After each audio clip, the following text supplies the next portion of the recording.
So maybe just a quick one. I'll start from here. Wait, is that right? Which is technical.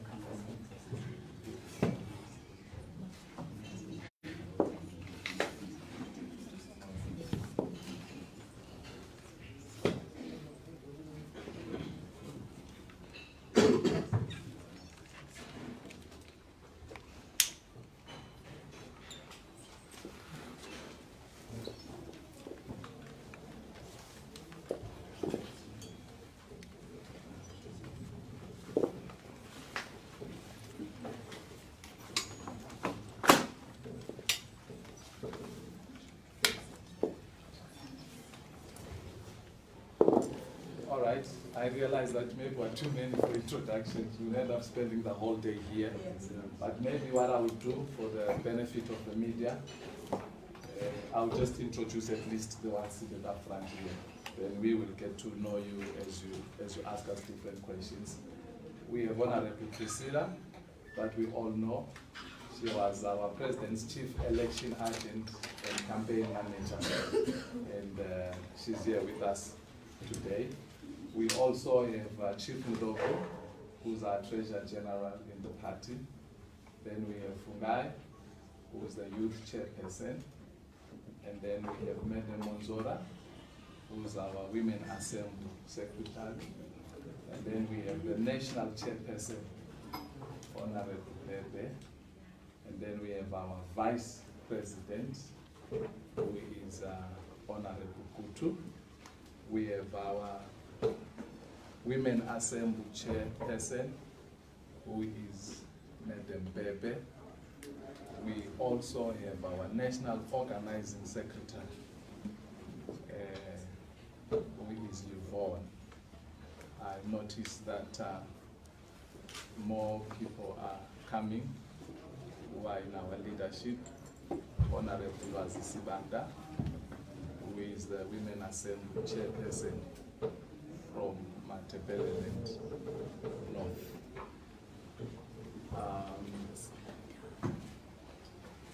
Having said that, before the President addresses us, the statement is about to arrive here, I will just give a brief time for the Vice President to have a word. Good afternoon, ladies and gentlemen. Let me maybe apologize for keeping you waiting. I understand we were supposed to have started exactly 16 minutes ago. Thank you very much for your usual patience. I'm very pleased by your turnout, and I'm pleased to advise you that we just completed our post-election National Standing Committee meeting of the NDCT that Thokozani Khupe. So this press conference is coming hard on the heels of our completion of that meeting of the National Standing Committee. Because as you can see, us here are members of the National Standing Committee, and we are obviously delighted and very happy that you have turned out to those numbers. And on this note, I believe that President Khupe will be able to take you through what our party, the city's position is post 2018 harmonized elections. Once again, thank you very much, and I don't want to take much of your time. I see some of my brothers and sisters here looking hungry. Lunch is about to be served, so over to you, Dr. Khupe. Thank you very much. Let me also take this opportunity to thank you all for coming to this conference. And I would also like to apologize for starting a bit late. And I'd also like to say that against all odds, there are many people who are saying we're living in a patriarchal society, a woman cannot be a president. But I'm happy to say that against all odds, we managed to become number 3. And I beat more than 17 men who were also contesting. So I just wanted to Ladies and gentlemen, welcome to my first post-election press conference. Let me thank you all for making time this afternoon. Let me start by extending my condolences to the bereaved families who lost their loved ones during the August 1 incident. I also join others in prayer for those that were hospitalized. In that context, we welcome the independent commissions suggested by the President-elect. However, we propose that independent commissions be set up by Parliament and that it reports to Parliament directly. This is to avoid any insinuations of bias. We unreservedly condemn any form of violence and it is my prayer that the two ghastly acts, one of the bombing on the 23rd of June 2018 in Bulawayo and violence that broke out in Harare on the 1st of August, have put a blot on what could have been a violent-free election will never be repeated. In giving an assessment of the 2018 elections, the following are important issues to note. The turnout by Zimbabweans came out to make their voices heard. Of these, majority were women, who were 54%, and the young, that is telling to the winds of change we experienced in this election. In this context, the elections were free only in terms of allowing the popularity of the people of Zimbabwe to come out and vote. I have participated in elections since 2000.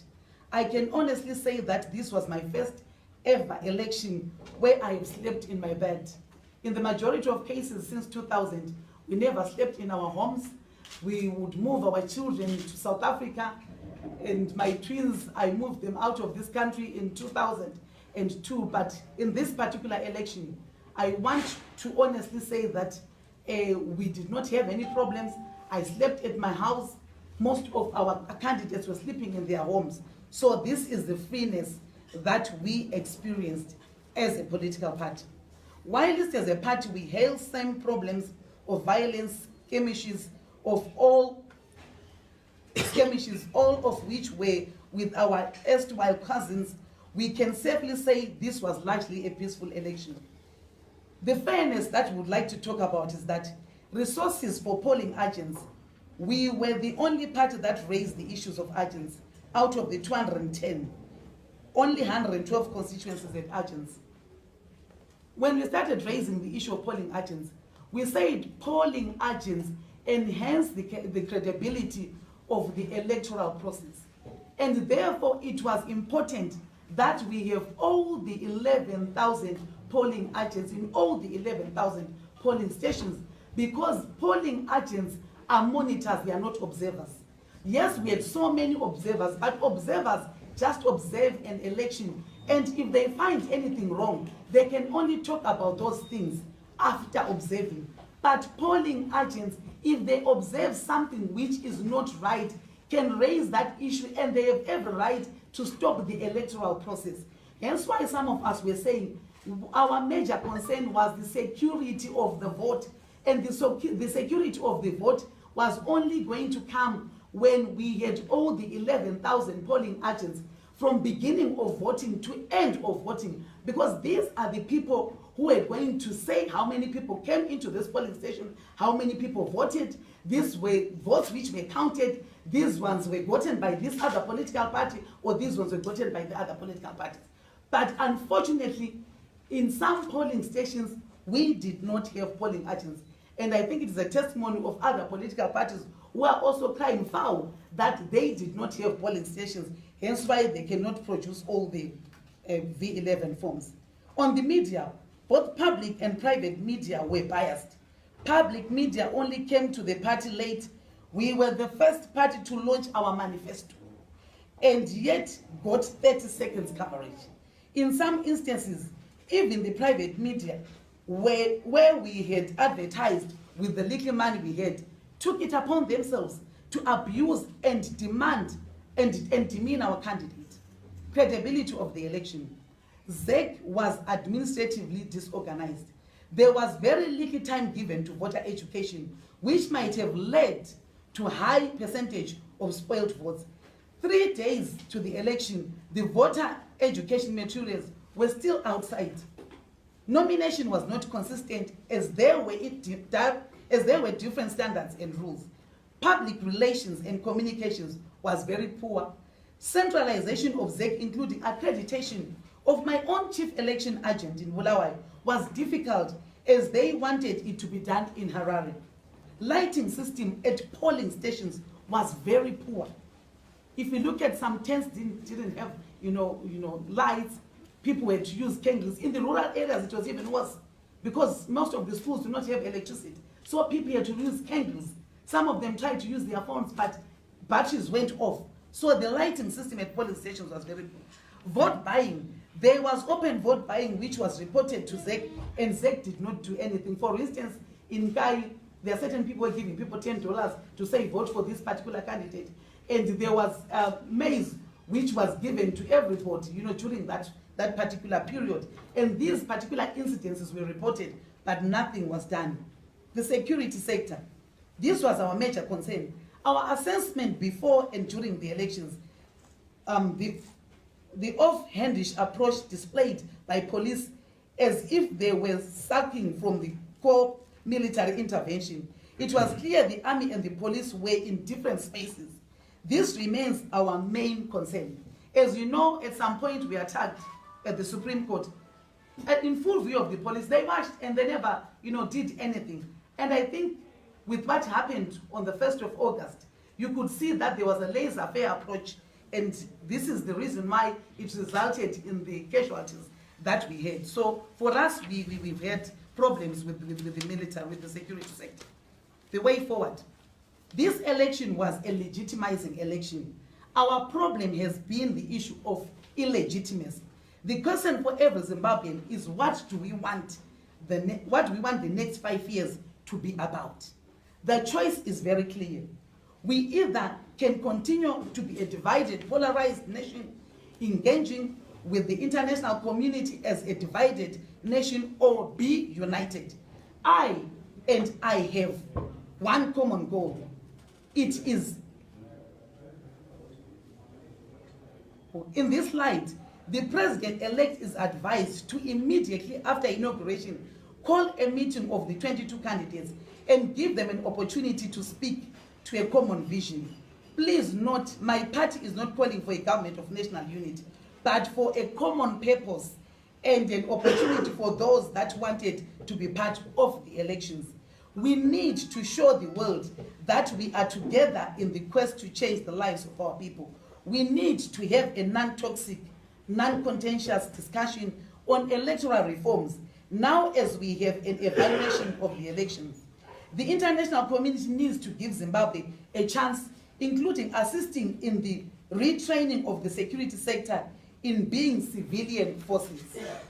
SADC should engage with all political party actors and ensure that Zimbabwe can move from the election mode.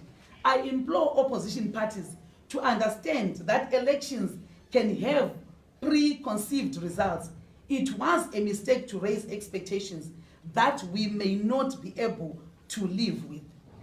And like I said earlier on, as a party, our major concern was to make sure that we move this country forward. As a party, we participated in this election because we believed that we were going to be the alternative. We believed in equal opportunities for all.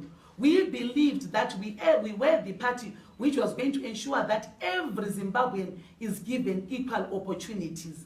And for us, it was never about power. It was about moving the country forward. As we sit right now as a political party, we are not concerned about power. We are concerned about the 13 million Zimbabweans who are longing for a better life. That is all we're interested in. People want jobs, people want food, people want houses, people want, water, they want electricity, they want all the basic needs.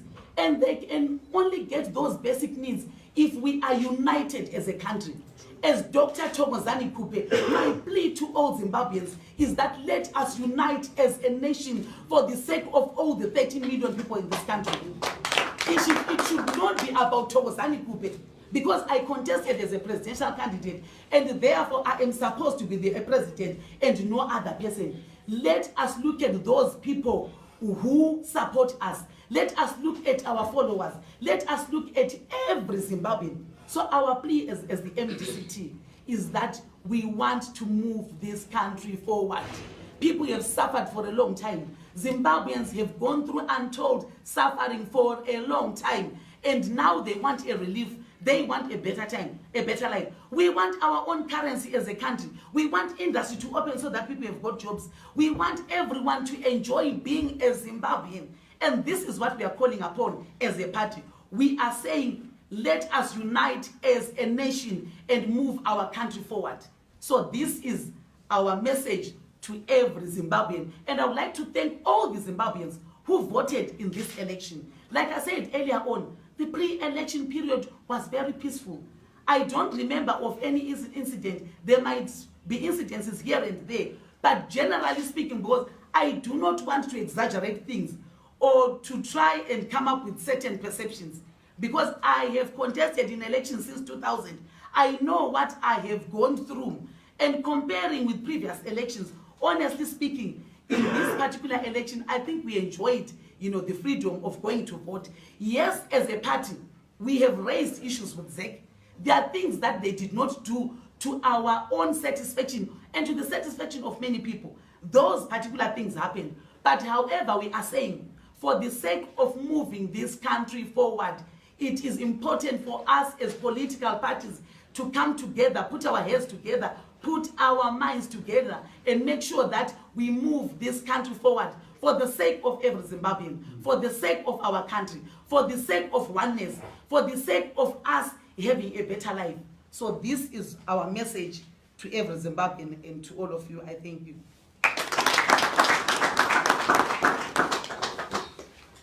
We thank the President for that message. We are going to take a round of questions. I think you can see the room is full. We are so many. So I think the first round will give each and every media house that is here and journalists that are here at least one question. So I'll take your name and which organization you represent, and then you ask your question. So please try and keep it to one. I know others will say one and they'll say first part, second part. Just try and keep it to one so that maybe if there are any follow-ups, we can do those follow-ups. Let's see who's going to start first. Okay, one, in that order. Now I want to take maybe about 5 questions or so that the President doesn't spend the whole day here. So we've got number 1, we've got number 2, number 3, number 4. I think then our message has been loud and clear. Not so many journalists are taking. So we've got 4 of you, right? Okay. So I'll start. Number 1. Okay, privilege, Moshani, a freelance journalist. From your statement, is this a clear admission that Zimbabwe is a divided country? And then what is supposed to be done to unite the people? Are you open to a co-sharing arrangement where inclusivity is supposed to take forward this country? Okay, number 2. My name is Madam Muruira.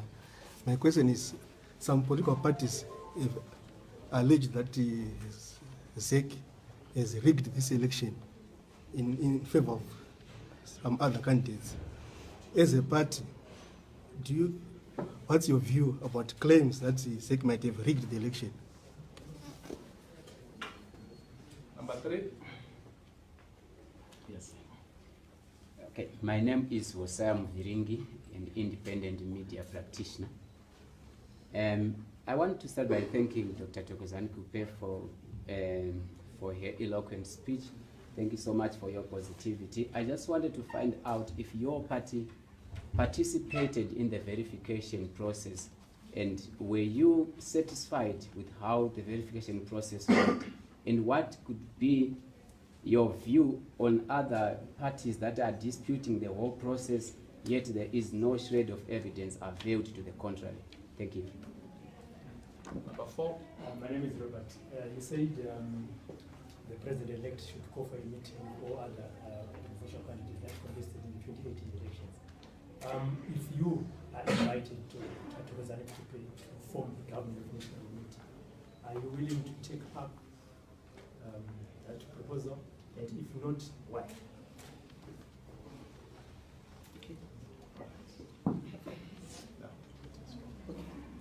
Thank you very much. A clear admission that Zim is a divided country. I think there's evidence to that effect. You saw what happened on the 1st of August when there were those skirmishes. That's a clear indication that indeed we are a divided country, and it is important that we unite as a country and forge forward in making sure that we move this country forward. The issue of co-sharing, I think the president-elect was on Sky News, and he was very clear that he got 50.8% and 2/3 majority. And therefore, there is no basis whatsoever of forming a government of national unity. So that one, for me, I think it's out. ZEC rigged this election. Like I said earlier on, we have got issues around ZEC. We have got so many examples. If you look at what happened in March North, in Khupe, for example, we have got a council candidate who voted at a particular polling station. The wife voted, children voted, many other people voted. But when results were announced, he had 0 votes. And we have got so many incidences where my daughter went and voted and 5 other people, but I got 2 votes. So where our polling agents, 2 of our polling agents voted, we got 0 votes. So we highlighted these issues, that we have got issues around how ZEC, operated in certain areas, and we have raised those issues. Then parties' participation in the verification process. The SG is going to respond because he is the one who participated in the verification process. The GNU, I've already alluded to the fact that the president-elect was on Sky News, and he clearly indicated that he got 50.8% and 2/3 majority, and there is no basis whatsoever of forming a government of national unity. So this one does not arise. But like I said earlier on, as a party, we are willing to, because we had a vision as a party, and we still have that vision of moving this country forward. If we were to be asked to say, can you please share your vision for the sake of moving this country forward, we will not have any problems. We have got presence in parliament. We've got 2 senators and 2 members of parliament who are going to be in that parliament, and they are going to be consistently articulating our vision as a party in those particular platforms. So that is the platform that we're going to be having as a party in making sure that our issues are heard going forward. So the SD is going to talk about the issue of the verification process, and the national chairman is also going to talk about the issues to do with the ZEC rigging elections. Thank you, Comrade President. Yes, we did participate in the verification exercise. Of course, the problem you have with the verification process is that you are given the V11 forms and you are simply looking at figures. So there's nothing much you can do, but like what the Comrade President said, our only problem is what we experienced at the polling stations and not what we saw in terms of the V11 forms. So for us, we verified and we got the figures, we did our calculations, and those were the figures that we've been now agreed to say this is what our party got. And it's now water under the bridge, and we want this country to be able to move forward. And we expect that our vision will be articulated beyond this election, because the election is over. Thank you very much. I'm sure you are all aware that rigging is a process. Rigging is not a one point or one incident process. Rigging starts when you are campaigning. Remember, the Electoral Act is very clear that vote buying is a crime. But if other political parties are seen doing exactly the same, which means the rigging process has started. So for those political parties, in particular 2 political parties that were seen and were reported to ZEC as doing vote buying, it therefore means that the rigging process, has started. The second point of the rigging process is the officers themselves that are employed by ZEC. Some of the officers openly show that they are biased towards a political party, yet they are supposed to be neutral referees. So that is another process of rigging. And then the final one that was actually raised by President. We have got an incident where in Khupe, that's Ward 19 in the Khupe constituency, in particular Longwe polling station, a candidate votes for himself, right? And he is sure that he voted for himself. The wife votes for the candidate, and the wife is sure that he voted for the candidate. The mother and the father votes for the candidate, and they are sure that they voted for the candidate. And when counting begins, that candidate is told he got 0. How then do you account for that? So which means that is the pure rigging that we are talking about. Unless if ZEC can answer those things, we will still accuse ZEC of rigging, and we will not stop there. Can I rephrase my question? I said if you are invited for the government of national unity, and then you referred your answer to what EG said on Sky News. My question is, if you are offered a position in Mnangagwa's government, please remove national unity. If you are offered a position in Mnangagwa's government, are you going to accept it? And if you are not going to accept it, why not if you want to move forward as a party?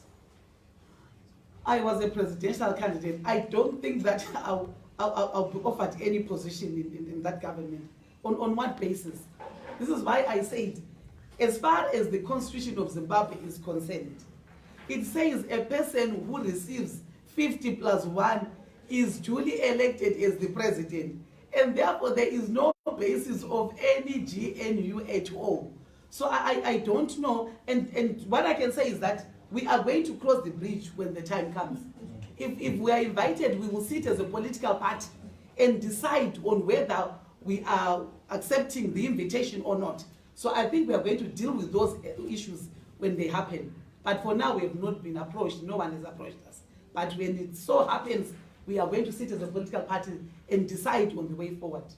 But like I said, my major issue here is, please, I am begging every Zimbabwean, let's allow this country to move forward for the sake of every Zimbabwean.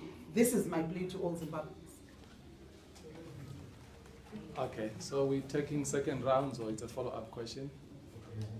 It's a follow-up question. Okay. You are putting a plea to Zimbabweans. Yes, we now have a leader, the president-elect. What would be your plea to him? Exactly. For the sake of this country moving forward? Exactly. My plea to him is to make sure that he unites this country. He unites every Zimbabwean. And he ensures that every Zimbabwean is given equal opportunities. The reason why we are faced with the kind of problems that we are faced with right now is because Zimbabweans have not been given equal opportunities. There are inequalities. There are so many things which have happened, injustices. Those issues are supposed to be dealt with, because you cannot build a nation on a foundation of injustices. So I am pleading with the president-elect to make sure that he deals with all the outstanding issues to do with injustices. He unites every Zimbabwean. He gives every Zimbabwean equal opportunities. We want inequalities to go away. We want every province to be treated equally. We want power to be devolved to provinces so that each and every province is able to do things as a province and decide on what kind of development they want. We want the president-elect to move away from a centralized economy to a devolved economy, because the other problem is that we have had a centralized economy where everything happens in Harare. Things must change. Things must move to all the provinces. We must make sure that we desist from things happening in Harare only. Every province must be given an opportunity to do their own things, to decide on what they want to do in terms of development. They must be given their own resources and decide on their priorities as a province. So that's my plea to the president-elect. Okay, are we taking new rounds, or is it a follow-up? A new round. It's a new round. Okay, so you'll be number 1, number 2. Do I have no hands? Okay, so we'll go for the 2.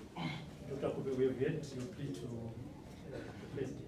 What is your plea to Nelson Chamisa and Mr. Alliance and their supporters? Like I said, my plea to all political parties is that please let us try and unite this country and make sure that this country moves forward. People have suffered for a long time.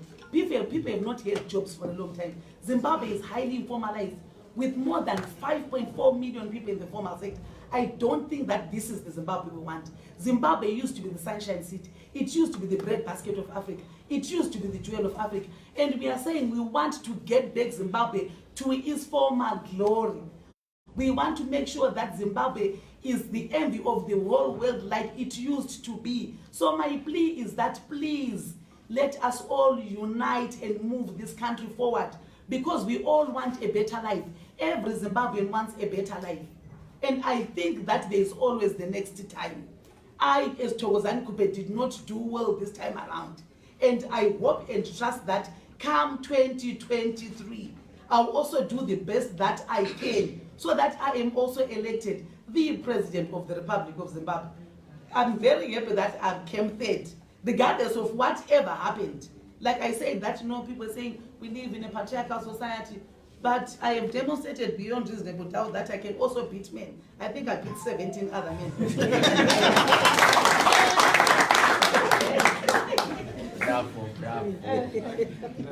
My name is Lucia Sini. I'm a freelance journalist. Part of the question has been asked by my colleague, but I will still add on to what he asked.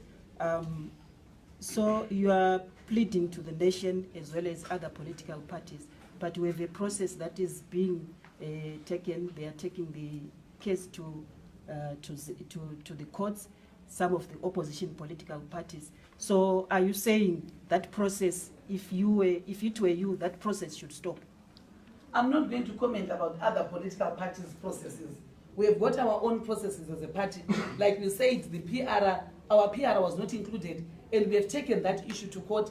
And there's one other issue where our spokesperson challenged the recounting. So these are the issues that we have as a political party. I think the other issues, other political parties can comment on their own issues. Ladies and gentlemen, thank you so much for coming. This is an end to our press conference. We will engage in other platforms. We are always available to engage you and clarify more on any issue that you need. Thank you so much for coming.